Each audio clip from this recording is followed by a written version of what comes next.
always on your side. This is First Coast News at 5. First at 5, we are tracking Hurricane Florence as it churns towards the U.S. And you're looking at satellite images as the storm approaches. That right there is actually a weather graphic, but there's that satellite image. The storm remains more than 1,000 miles off the coast tonight. And so today, hurricane hunters flew into this storm. Crews are surveying it, trying to get more information on just how strong it is and its formation. So here are the latest headlines right now. More than 1 million people have now been ordered to evacuate the South Carolina coastline.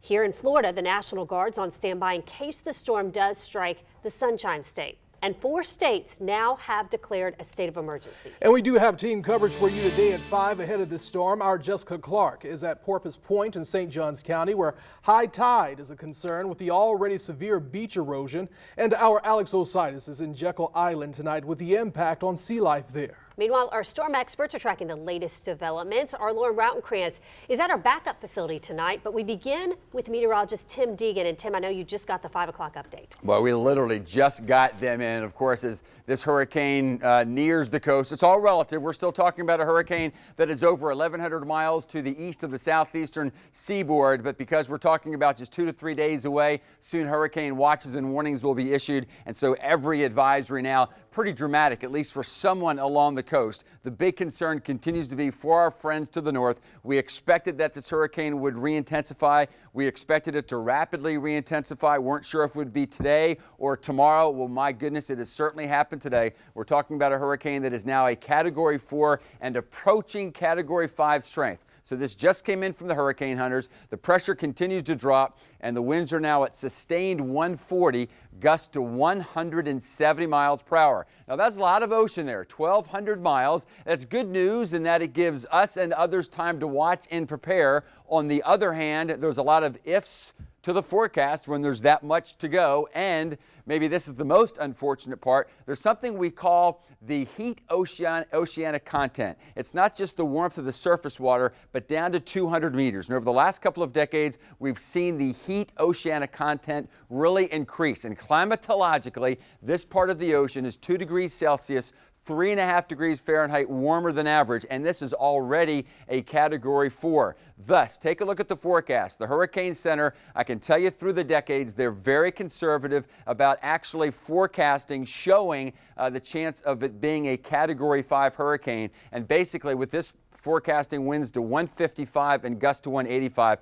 they're basically taking it as close as saying there's going to be times during this motion toward the west and northwest toward this hurricane definitely is going to be a major hurricane, which is 3, 4, or 5. But at times, it is going to be a Category 5 hurricane. Now, for us on the first coast, notice we are out of the cone, and there even has been a little nudge away from Savannah. Real quickly, I want to go to the ifs in the forecast. We've been talking about this since Labor Day, and I think now the chances of this hurricane actually recurving and the eye wall staying offshore, that's down to 10%. Still somewhat of a chance, we'll give it just 15% for the Savannah River Valley actually being hit, that if this system continues as a Category 4, borderline 5, a little bit longer than forecast, it would stay on the left side of the cone. But again, with a lot of confidence, this system will be hitting north of us. A little bit more of concern for our Georgia counties versus Florida. We'll talk about that in a bit, but we have other cyclones to talk about, and Lauren's going to do that for us now. Lauren?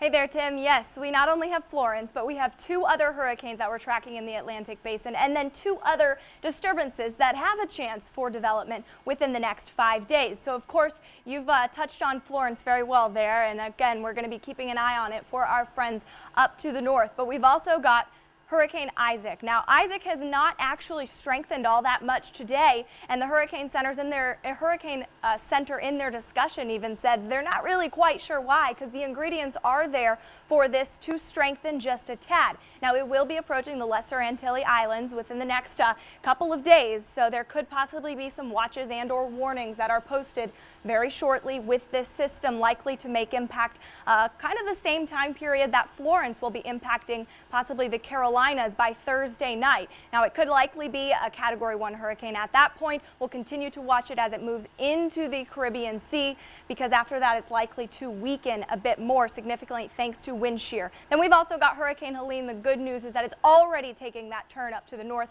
which we're waiting for Florence to do. But again, we'll continue to track all these systems we've got going on the peak of the Atlantic hurricane season. It is busy out there. Lauren, Tim, thank you both. And we're not the only ones watching the tropics very closely. The experts who work with marine life say as storms develop, they are constantly evaluating the situation. Our Alex Osiris went to find out at the Georgia Sea Turtle Center and joins us live from Jekyll Island tonight. And Alex, kind of tell us about the preparations there.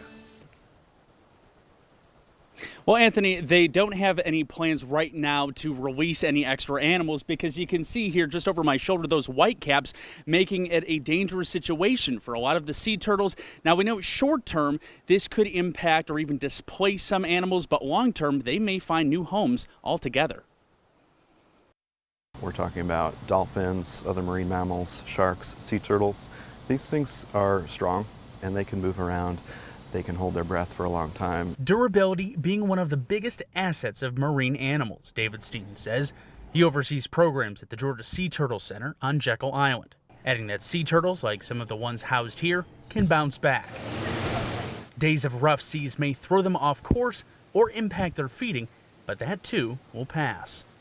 Large-scale weather patterns can impact the life under the ocean as well, but it's something that they're generally used to with the currents.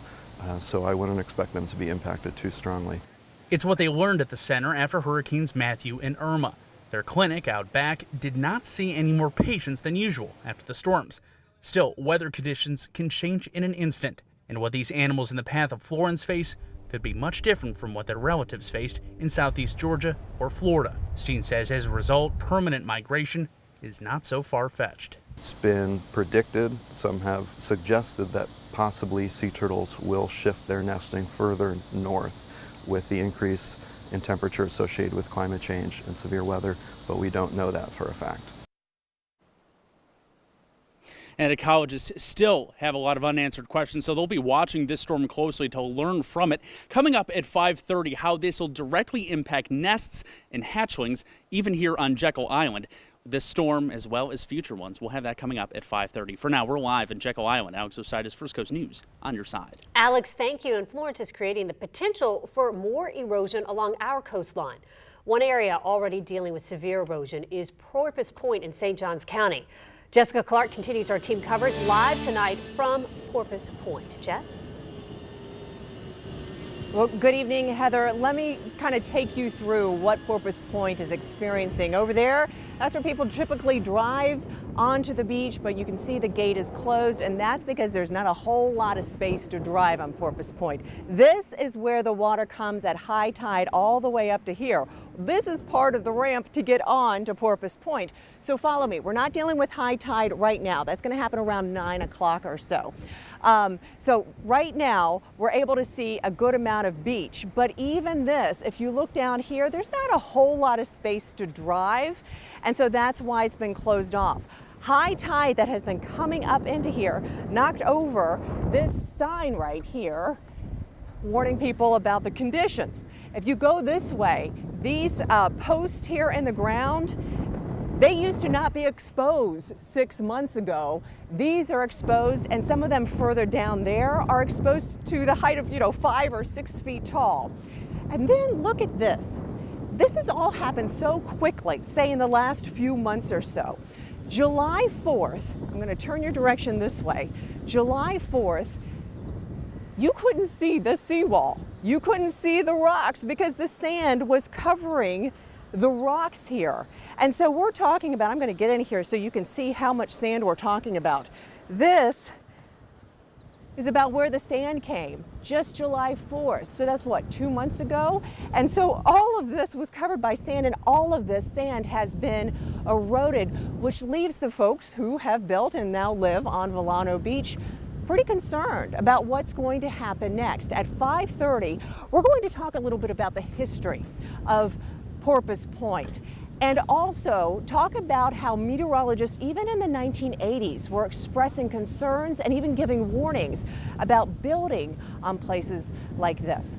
We're live in Porpoise Point. Jessica Clark, First Coast News on your side. That really puts the erosion into perspective. Jess, thank you. And of course, you can get the latest advisories, model runs, and all the checklists you need to get ready for any storms right there in our Hurricane Central section. You can find that on firstcoastnews.com and also on our app, the First Coast News app, which is completely free.